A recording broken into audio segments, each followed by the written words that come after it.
কলকাতার প্রযোজনা প্রতিষ্ঠান এসকে মুভিজ থেকে ২০২৫ সালের জন্য ১৮টি সিনেমা নির্মাণের উদ্যোগ নেওয়া হয়েছে। জমকালো আয়োজনের মধ্যে গত সোমবার সন্ধ্যায় কলকাতার তাজ হোটেলে আয়োজিত অনুষ্ঠানে ছিলেন ওপার বাংলার নামী শিল্পী ও পরিচালকরা। পশ্চিমবঙ্গের শিল্পীদের মধ্যে ছিলেন আবির, অঙ্কুশ, শাশ্বত, জিতু, অনির্বাণ, ঋত্বিক, দর্শনা, পায়েল সহ প্রথম সারির তারকারা। আরও ছিলেন সৃজিত মুখার্জি, শিবপ্রসাদ, জয়দীপ মুখার্জির মতো প্রথম সারির নির্মাতারা। এত সব তারকার ভিড়ে মধ্যমণি হয়েছিলেন ঢাকাই মেগাস্টার সাকিব খান।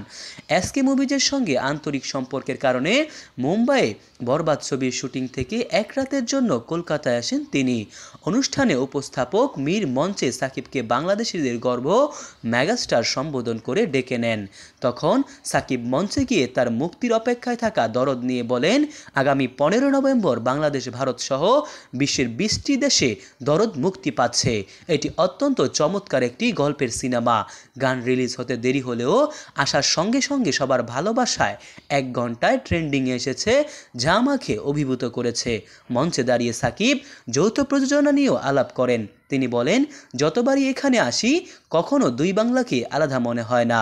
আমার মনে হয় এখানকার সবাই ওখানে গেলেও একই অনুভব করেন। দুই বাংলার যৌথ প্রয়াসে সিনেমা নির্মাণ বরাবরই ইতিবাচক। এতে দুই ইন্ডাস্ট্রি সমৃদ্ধ হচ্ছে। এদিকে সেখানকার 18টি সিনেমার মধ্যে সাকিবের ছবি থাকছে কিনা সে বিষয়ে কিছু জানা যায়নি।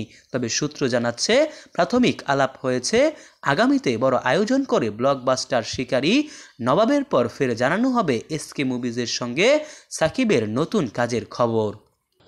সাইকো থ্রিলার গল্পের সিনেমা দরদ তৈরি হয়েছে বাংলাদেশ ভারতের যৌথ প্রযোজনায়। অভিনয়ে রয়েছে দুই দেশের শিল্পীরা।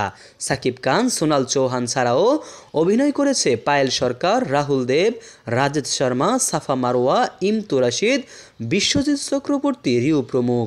দরদ দিয়েই 4 বছর পর ঈদ উৎসব ছাড়া মুক্তি পাচ্ছে সাকিব খানের সিনেমা। 15 নভেম্বর বাংলাদেশ, ভারত সহ বিশ্বের 20টি দেশে 4 শতাধিক হলে সিনেমাটি মুক্তি দেওয়া হচ্ছে বলে জানান এই সিনেমার নির্মাতা অনন্য মামুন। মোহাম্মদ সাম সরকার, নিউজ বাংলাদেশ 64।